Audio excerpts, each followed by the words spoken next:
I am Trucker Jim, and this is episode 70.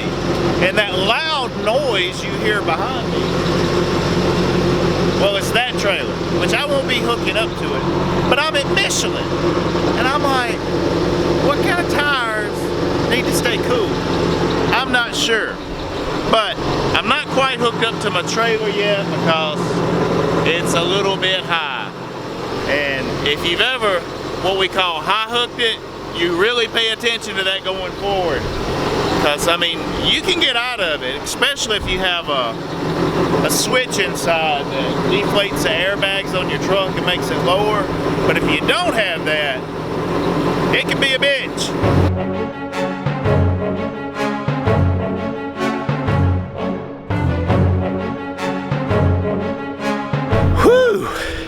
That was a workout I wasn't expecting to get this morning. But anytime some jackass fully extends the legs, I don't know, it's like it's hung up, but I think I've got it lowered enough to hook up now.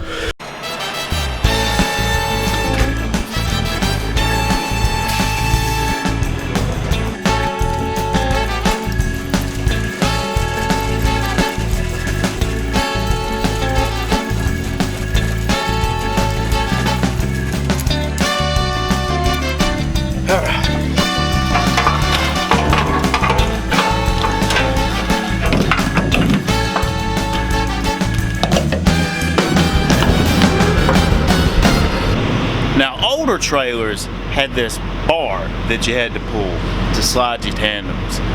I used to only know that way, but most of our trailers now have the air, and I like it much better because you don't have to come back and do it a second time. We got our seal on here, we got mud flaps. I believe we're good to go, people. Once that's pulled out, you can slide your tandems, which is real easy to do. You just want to make sure you're straight and the trailer brake is applied, which means it's out, and it's the red one. And then I'm just going to put it in reverse and ease back a little bit. Now, if it does like that, which it often does, just put it in drive, ease, and then put it back in reverse, and we should be okay. And we are. Right there should be fine. Now I'll just push these in, put it in drive, pull on forward. I don't know if the camera picked that sound up, it probably didn't, but it'll make a sound when it locks back into place. And most of the time it'll just do that pulling forward. If it doesn't, you stop, set the trailer brakes, and just rock it either forwards or backwards, and it'll lock into place. And the last thing to do to get out of the gate is just pull forward. The guard will check the seal on the back, and then you can head to your destination. All right, we are out of here, leaving Michelin, and we're headed up to Louisville, Kentucky, which is kind of my normal Sunday run, going to the Ford plant. Now today is October the 22nd of 2017, and we're going to be going through the gorge, of course, like I do every Sunday. But I'm thinking we are either at the peak of fall, or we may have missed it by a little bit. But I will get some footage of the gorge and hopefully the pretty multicolored leaves. And this will probably be the last time to do that, because, well, after this they'll start falling off and it'll have that whole ugly winter look.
I've made it to Kentucky, people, and I just had to take me a little power nap.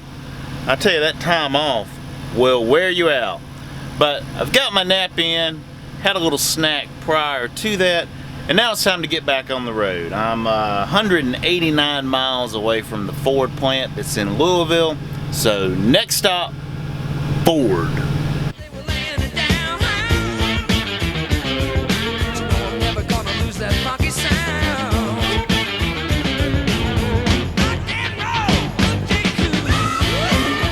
Alright, I have made it to Ford and dropped this trailer. Now I'm shooting across to get my empty trailer, and I'm headed over to GE. And after GE, next stop is the southeastern yard in Nashville. But I will not be making that tonight. So we're going to shoot over to GE, and hopefully I can be in and out. That is not always the case, though. Alright, things actually went smooth here at GE this time. The 2 previous times, not. I made a video about the first one when they were telling me my trailer was already picked up. And then last week, I didn't make a video of this, but the seal was wrong. And I got here early. I was ahead of schedule. And, well, the shipping department didn't come until 7. So I had to wait around for 2 hours so they could put the correct seal number on my paperwork. But I found my trailer. I hooked up to it before I walked in. The seal is correct. All I gotta do is my macro, and then I can get out of here, start heading towards Nashville, and find a place to shut down.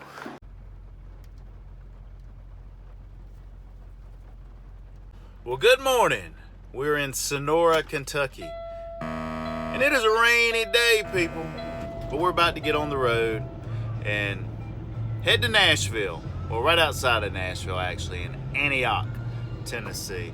And then I've already got a load after that I'm picking up close by.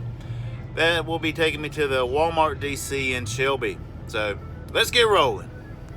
I meant to fuel up before I started my clock, but I forgot I needed fuel. But I'm not gonna fuel up here. I've got a quarter of a tank, and I'm thinking I could go for some chicken and waffles today. And there's a Love's, probably about 80 miles or so from here. So I'm gonna stop there, fuel up, and run into the IHOP Express and get some chicken and waffles.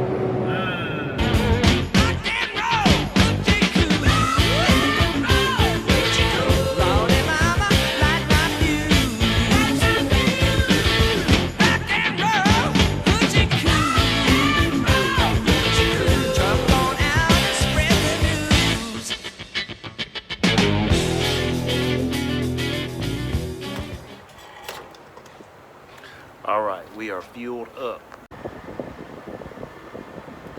Glad I'm not paying for that today. Hey, you too. They remembered me from last time. They said, "What's up, Trucker Jim?" But I got my chickens and waffles, my hot syrup is on there, and hopefully that cold butter is melting. And I don't know if this is exactly driving food, but that, people, is chicken and waffles. Started ringing like a fire alarm. Rock and roll, Hoochie coo. Lordy mama, light my fuse. Rock and roll, Hoochie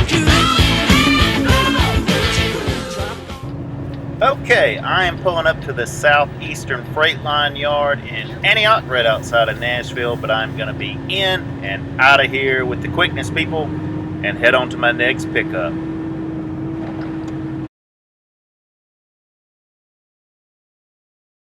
Alright, I'm at this place called Alaska, and I got to stay in here at the dock until they start loading me, which hasn't started happening yet, but my paperwork here says this is a shipper load in a driver count facility.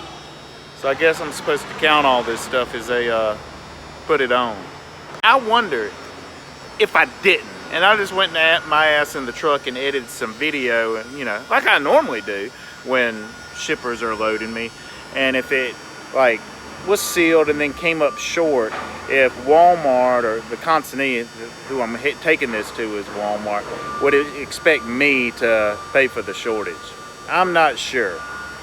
Good luck on that though, because I have received no formal training in counting.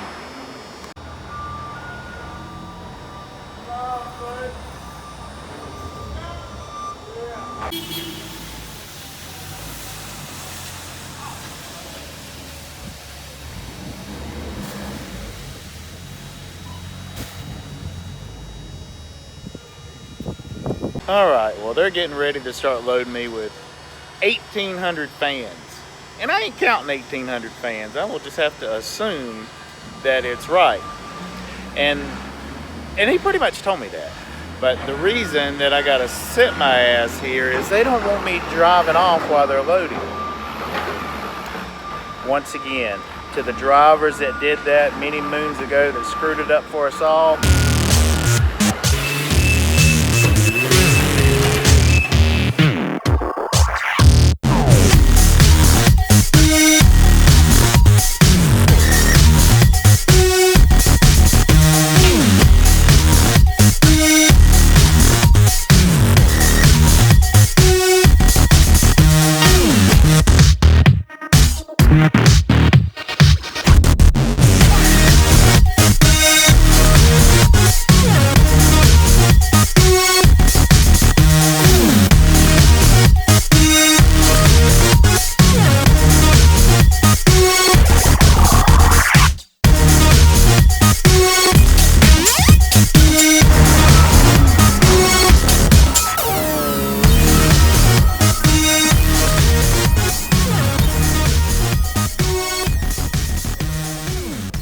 Alright, it is Tuesday morning. I've got about 40 minutes to my clock's reset, so I'm gonna take a shower. Alright, back in the truck, fresh from the shower, getting ready to start a shift. Looks like my time has just reset. I got my trucker gym t-shirt on. This is not the ones that are available for purchase coming in the near future. This was a birthday gift from my Aunt Jean and cousin Karen. But my coffee is seeping and my oatmeal is ready to eat. Tell you, that cranberry and almond oatmeal, I think it's my favorite. Didn't add anything and it was delicious. But the coffee is beyond ready. Look how dark and delicious that is.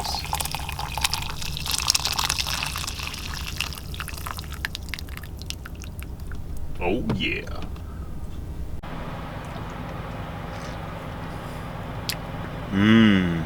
That's good.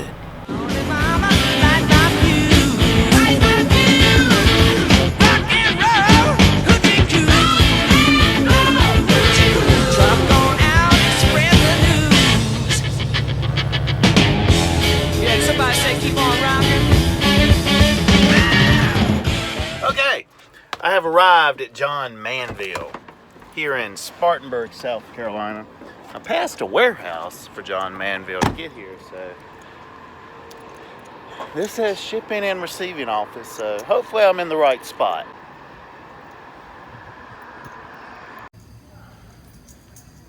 Well, I am in the right place, and it's gonna be a live load. Now guys, whenever you're getting ready to perform a backing maneuver, you want to assess the situation. Unless you've got unlimited room, then who cares? But F4 here is where I'm going to put it. That's where I'm at there now. And then, you know, there's these line of cars right here. There's a gate. So I think what I'm going to do is just back over in that direction and then start just heading towards the gate, which will give me a straight line back into the dock. Instead of trying to, you know, 90 or 45 with all these cars around and everything, do what's easier and less risky. All right, that was pretty easy. What they want me to do here is put that chalk in between those tires, like so. All my lines, not just one, but all of them. Well, They finished loading me, and it took exactly 1 hour from when I did my arrive macro to my loaded macro. So no detention pay for Jim. And I was just getting started good with the edit. Earlier in this video, the forklift scene, this here. And to the drivers that did that many moons ago, and screwed it up for us all. Do you guys like when I do this? Speed up the forklift footage with some music over it. I know I use this same song a lot during it, but I think they're fun. Love to know what you guys think in the comments. But I guess I'm headed to the Greer terminal.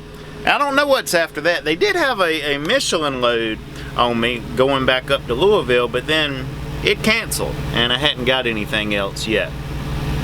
But I guess I will find out shortly.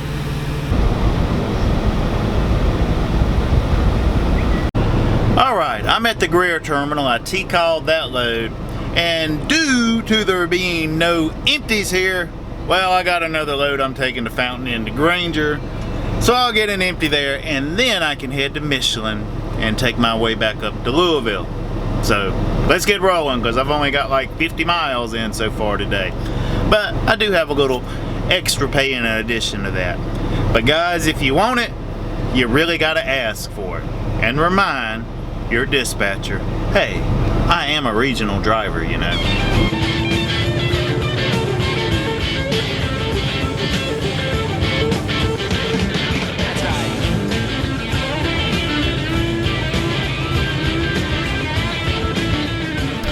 All right, well, it is time to wrap up this episode number 70. Hope you guys dug it, but looks like this video is gonna end at the same place it began. That's Michelin right across the street. I'm over at the drop yard dropping my empty trailer. So I guess I'll see you guys next time. If you enjoyed this video, please give it the big thumbs up, and the comments are always appreciated. And don't forget, every Thursday night live at 7 p.m. East Coast Standard Time is the live Trucker Jim show, and it's very interactive. Hope you dig it. I will see you then. But until then, be safe out there and keep on trucking.